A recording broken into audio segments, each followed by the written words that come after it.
the global oil market may be heading for a major shakeup. According to Ukraine's Foreign Intelligence Service, prices could drop to $40-50 a barrel by the end of 2025. The reasons? Cracks in the OPEC Plus deal, Saudi Arabia pumping more oil, rising U.S. shale production, slower growth in China and new supply from Brazil, Guyana, Norway. For Russia, oil remains the main source of funding for its war in Ukraine. If that flow of money can be stopped, the war effort could be crippled. But can the world really do it? Joining me now, Dr. Thomas O'Donnell. He is an American energy and geopolitics strategist based in Berlin. Mr. O'Donnell, it's a pleasure to have you here in our studio. Well, thank you. It's an honor to be on speaking to the Ukrainian people. Thank you. So, you written and also you were saying in your podcast that the only effective way to stop Russia funding its war is to block its oil exports. Is that actually possible? And what would it take? How long would it take? Well, that's a key question. So just a little bit of history. If you recall, when the full-scale invasion began in 2022, the first instinct in the European Union was to try to simply, old-fashioned sanctions on Russian oil, to simply block it. However, the United States and the Biden administration intervened very strongly and did a lot of diplomatic work to convince people that we shouldn't do that. It would be too disruptive to the international market to take Russia offline. Russia is one of the three, I would say, superpower producers of oil. The United States is far ahead right now, but also Saudi Arabia and Russia are about at the same level. And those three are way ahead of everybody else, double or triple everybody else, each one of them. So in normal times, it might have been, oh, wow, if you took Russia offline, if it was possible, it might be a tremendous crisis in the international market. However, I argued very strongly at the time, and some of my colleagues, that this was wrong. The market conditions were such, coming out of Corona and some other details I could tell you about, that you could stepwise take Russian oil off the market, that there was sufficient spare capacity out there, either already developed capacity that could be brought online, or other fields that have been discovered and not yet brought online. And the head of the International Energy Agency, he's still the head, Fatih Birol, at the time repeatedly said, if Russia has to be replaced, there's enough oil in the world. So I think it could have been done back then. And starting a couple of years ago, I started giving talks to officials and then later publicly that there's a way this can be done. And what the Trump administration is doing, to me, is very similar to sort of what I had proposed, a bit different with these tariffs. But yes, this is the biggest economic hit you could give to Russia. Whether that would force them to end the war or not, it's not clear, but it would certainly make it very difficult for them to continue the war. And it can be done. Okay, yes, but why is that happening right now? I'm just opening the website and see that the biggest wartime buyers of Russian fossil fuels, but speaking about oil, why is the leaders who's buying Russian oil right now in European Union? Hungary, not surprised. Belgium, partially, I think. Slovakia and also France. Why is that happening, still happening in Europe? Well, just to be clear, it's wrong that they're doing that, and that does help Putin's war effort. But even if we stop that, that's not fundamental. Fundamental is to stop Russia from exporting oil. And if I could just explain, you asked me earlier, is it possible to do this? As you know, under this oil price cap, they're allowed to export their oil. It's just that they have to only charge a certain amount. And that just hasn't worked. They're sending tremendous amount of oil to China and India, and they're making sufficient money to continue the war. Okay, so it has to be taken offline. Russia has three primary ports it exports from on the westward. One is Primorsk, Ost-Lunga, and Novorossiya in the Black Sea. And then there's another major one on the eastern side of Russia. These three ports, if they stopped exporting oil, this would be well over 3 million barrels a day, 3.5 million barrels a day at least of Russian oil.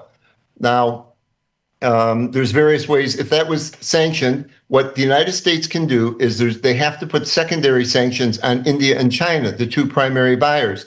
And Trump is doing this with this idea of secondary tariffs, which seems could be fairly effective. If you see what he's focused on India first. And India, of course, Modi is very publicly very resistant, very truculent. Oh, no, I won't give in to you. I'm a friend, sort of a longtime friend of Russia in a certain way. But meanwhile, I look in the industry journals, and within a day or two, the main importers of oil in India had already booked 22 million barrels of non-Russian oil.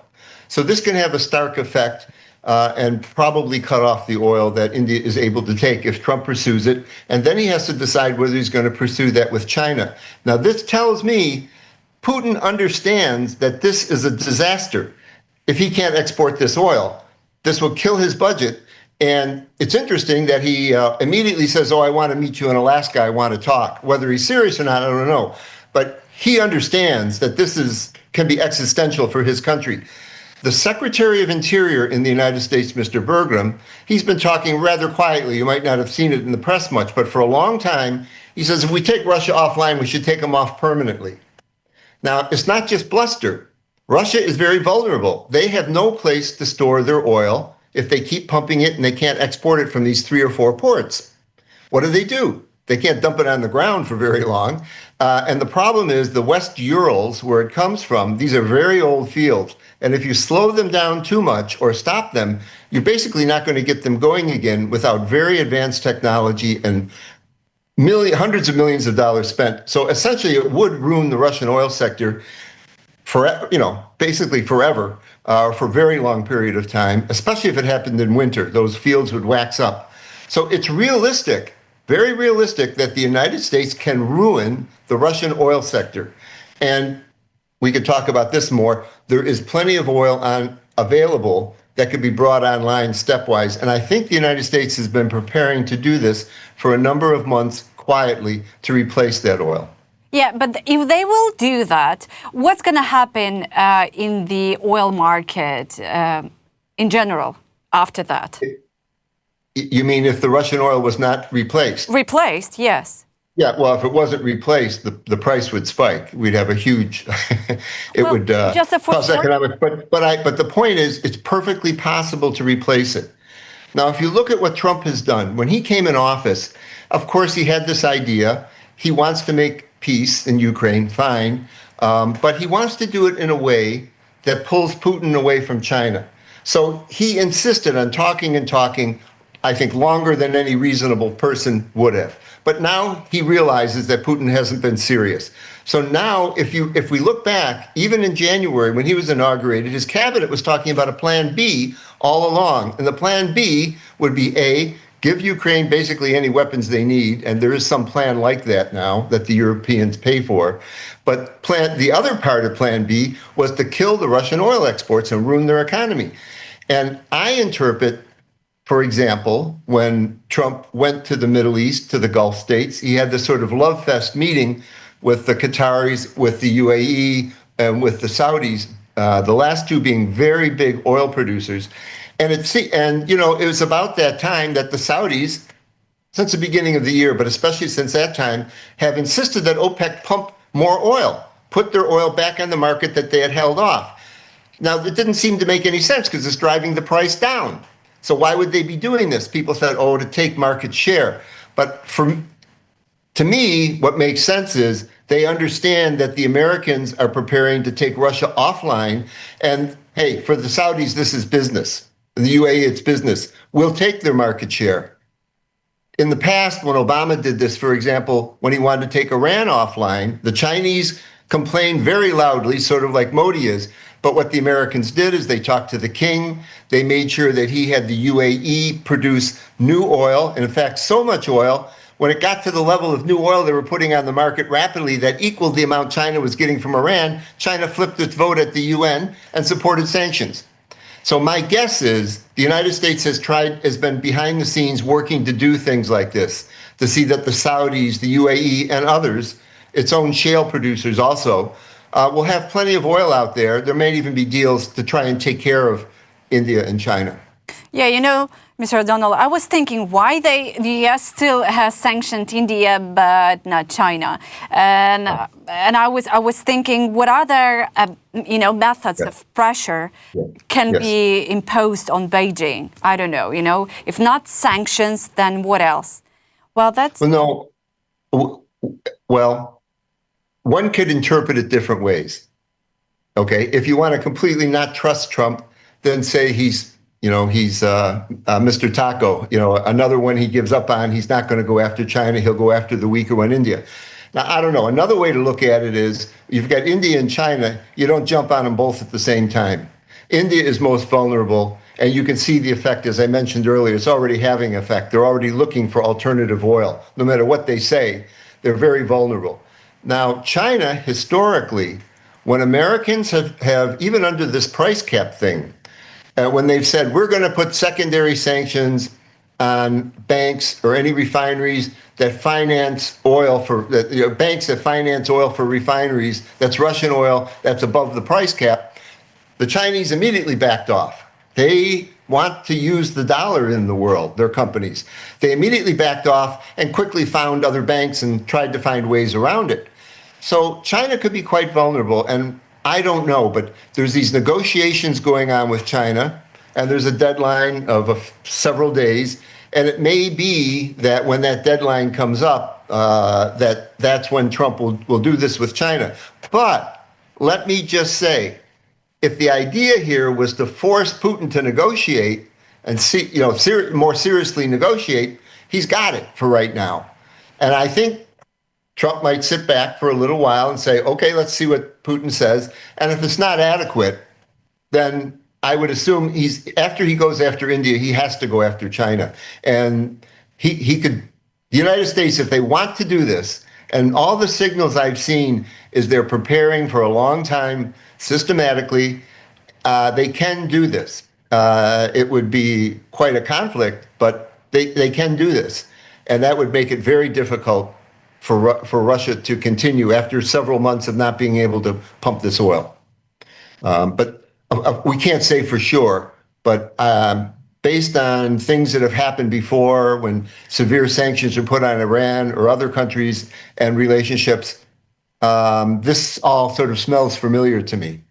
But if the American president will impose sanctions against China, don't you think he will push India closer to China? We will see a strong global south against the United States? Well, that's what they've been threatening, okay? Yeah. Obviously. And truth be told, like I said, talk is one thing. Look at where they're buying their oil. So Modi is making a big deal. He doesn't want to completely cut off with Russia.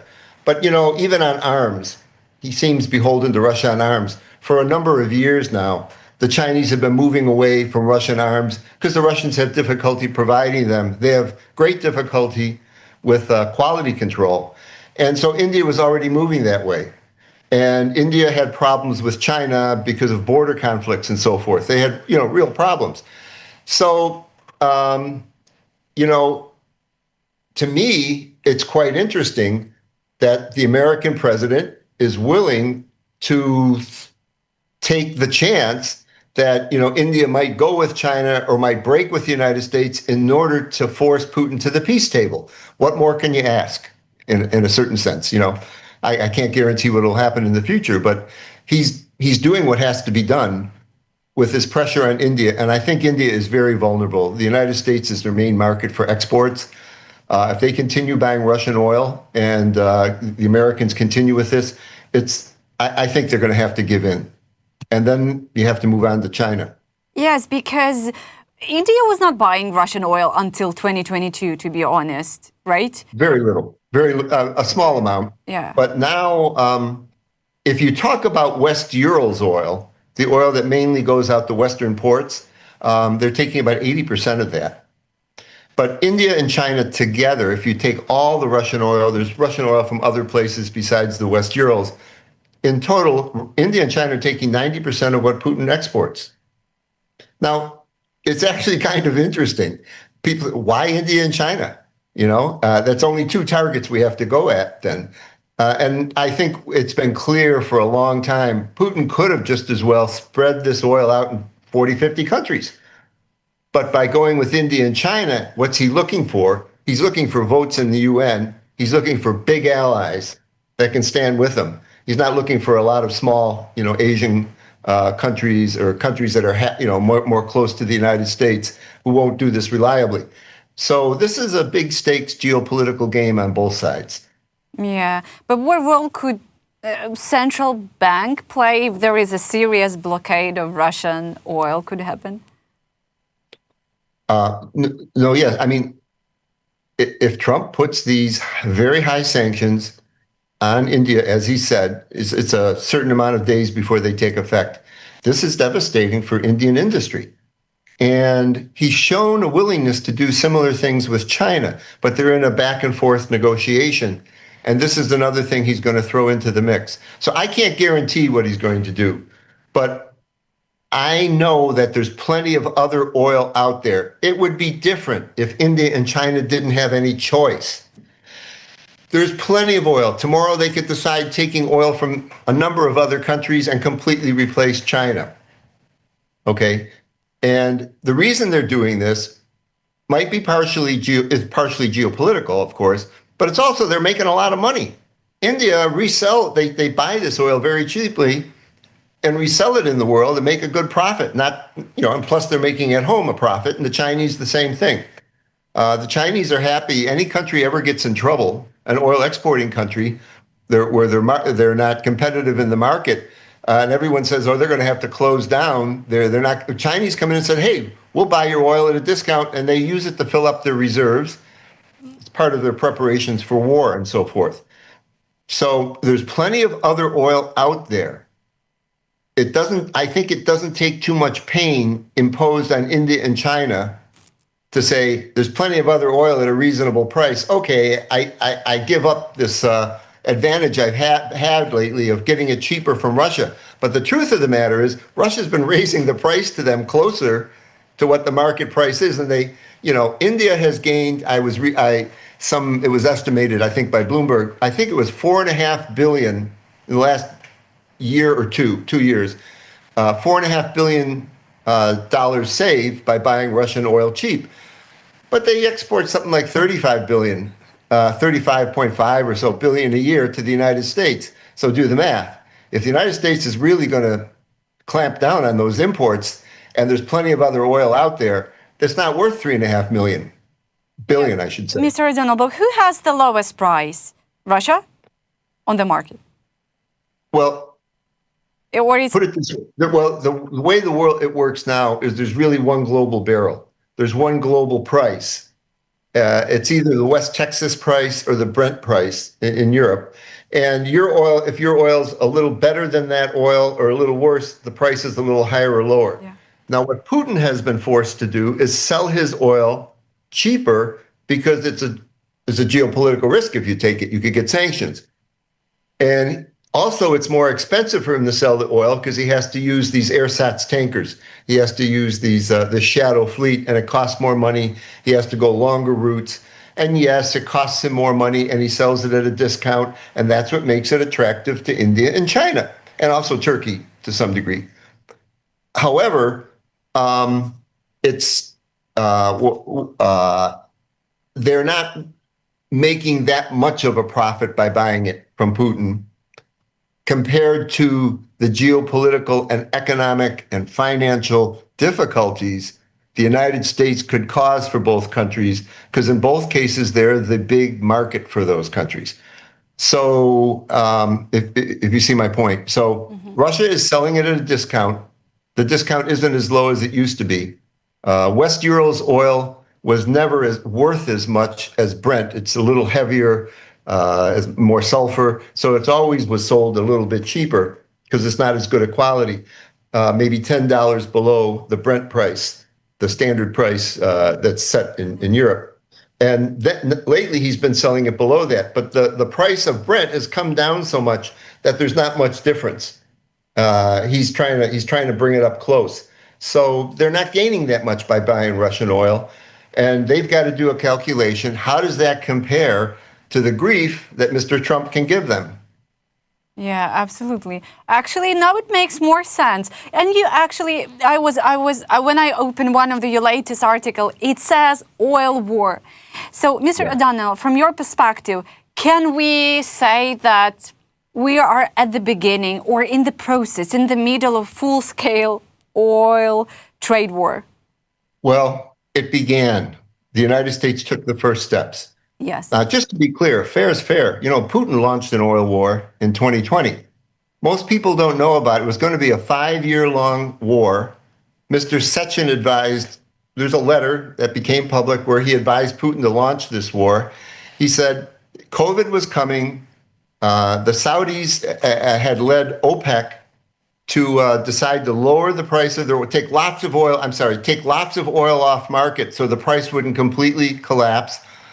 And the Russians came in and said, we're not going to take oil off the market. We're going to dump oil on the market. We're going to ruin the price of oil because we have $600 billion in the bank in Russia in the reserves. We can last 5 years. And in 5 years, we'll drive American shale oil out of business. That was his theory he presented to Putin in this letter. And American shale will go bankrupt because they can't go as low as we can go in price.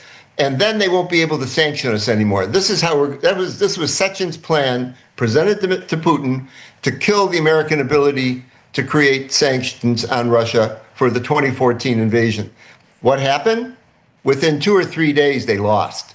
The Saudis, they didn't understand how this works. First of all, even if Americans shale went bankrupt, what would happen? All the technology, all the skill would still be there. Somebody else would come in and take the company without debt, and they'd produce it even cheaper. It just didn't make any sense. But on the other, it was a bad plan. But on the other hand, they did not understand what the Saudis can do. This also hurt the Saudis. They didn't want the price to crash for 5 years. They dumped so much oil really cheap in Eastern Europe, and Eastern Europe, within a day or two, that the price of Russian Urals crude went negative. Putin immediately called the prince, Mohammed bin Salman, and said, please, I want a truce. My oil war is over. The prince wouldn't answer the phone. He wouldn't talk to him. So he had to call Trump and ask Trump to intervene, and they made a deal. And that's why the Russians were forced to join OPEC Plus and go up and down with their production as the Saudis led OPEC Plus up and down, and they've been stuck there ever since. So they tried an oil war in 2020, and they were smashed. One of the not CEO, but the second in command of one of the biggest Russian private companies said, "What does this mean for Russia?" He said it's an embarrassment. They said, "What do you mean?" He said, "It's like the Brest-Litovsk fiasco once again." And I think your listeners know what Brest-Litovsk was, right? That's when Russia lost Ukraine in World War I. He said, this is as bad as that. So now the Americans are launching an oil war against Putin. But right now there's a truce because Putin says he's going to come and talk seriously. So let's see. If he doesn't talk seriously, the war is on again. And, Yeah. Actually, Mr. O'Donnell, you were just at the beginning. You said about the meeting that's going to happen this Friday in Alaska.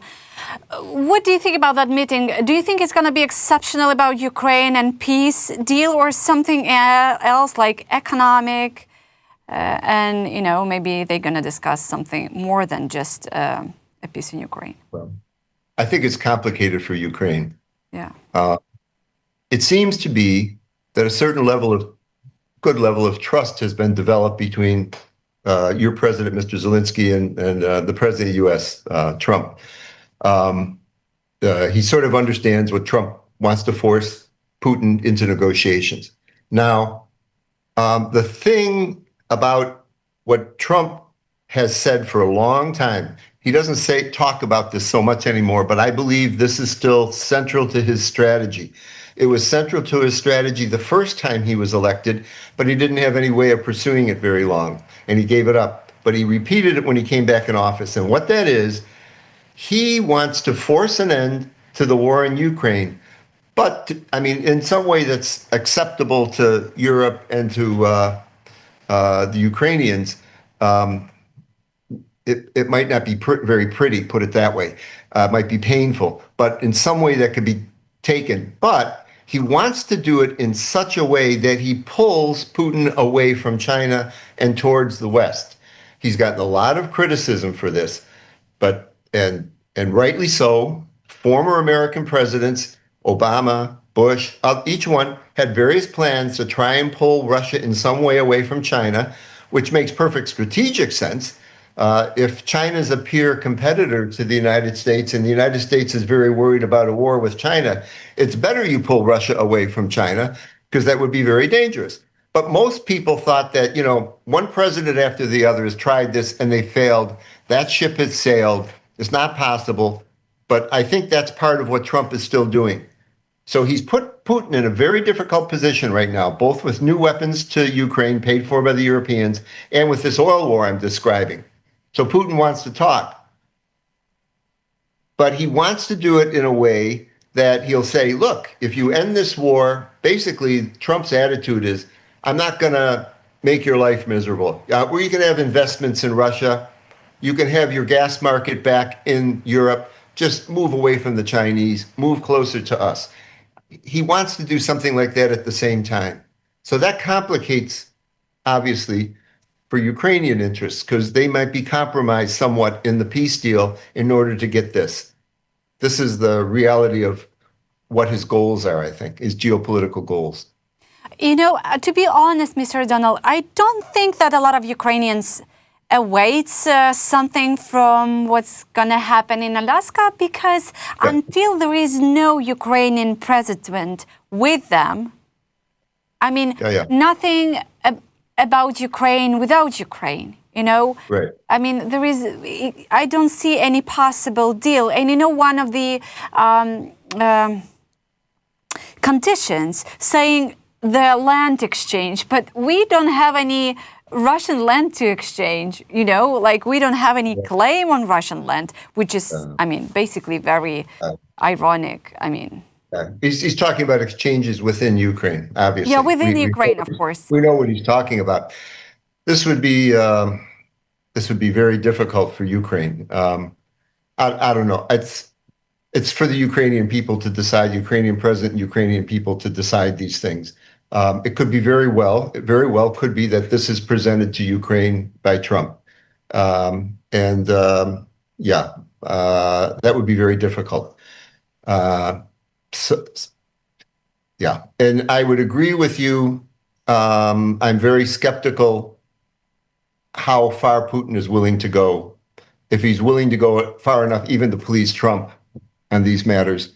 It may be that if he comes there and he doesn't talk seriously, okay, that's enough of it, and we're back to the war and as it was, and back to this oil war. And this oil war, I think if Putin tries to play Trump again, I think this time Trump already looked very serious about going after India, and I think going after China. It's quite likely. Not only his reputation, but we know that Trump feels, and probably Biden had similarly, to be honest, that the main enemy, or what should I say, the main threat for the United States is China. And they want to manage Russia in a way, because this is something that only Americans can really deal with. The Europeans aren't going to help very much with this. Okay. And anyway, I lost my train of thought there, but this is what's also going on in these meetings in Alaska with Trump. Yeah, and absolutely agree with you. And the goal of a Russian dictator not changing at all. It's not about only land. It's about erasing Ukrainian nationality, Ukrainians. I agree. Everything. I completely agree. Now, let me say, it's like I'm describing a chess game. I'm not saying I'm favoring this, okay? But just as an analyst, I want to tell you, from Trump's point of view, or maybe from any other American's point of view, they want to get this war ended, because if they can't end this war in Europe with Russia, what credibility does Trump have down the line trying to make threats to China or dealing with China?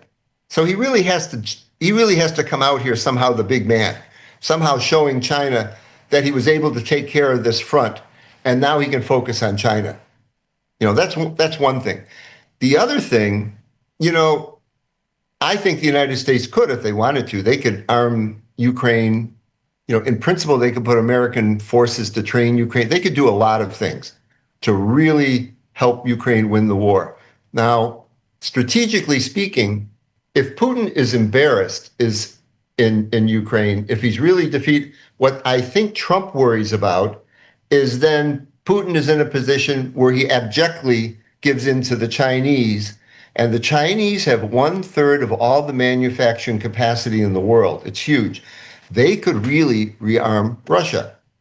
So I'm not saying I approve of it, but I see what Trump is. He's got a delicate, he's on like a knife's edge balance. He wants to end the war, but in a way that at least pulls Putin slightly closer to the West, away from China. On the other hand, he can end the war in a way that makes it very difficult for Putin, and then he goes wholeheartedly with China, or he's forced to go with China, but he gets rearmed by China, and China can make Russia its cat's paw, allow them to attack everybody on the periphery in coming years, and make things simpler for China. So I think from Trump's point of view, and probably Biden's point of view before this, although they might have handled it differently, they have this delicate balance how to deal with Russia. Yes, Mr. Donald, that's a very interesting thought. I've heard it before, but it's not that common. But I mean, okay, we'll see. We'll see. That's interesting. I really thank you so much for your time and your sharp mind, ideas, and I hope to see you again in our studio. Slava Ukraini. Героям слава!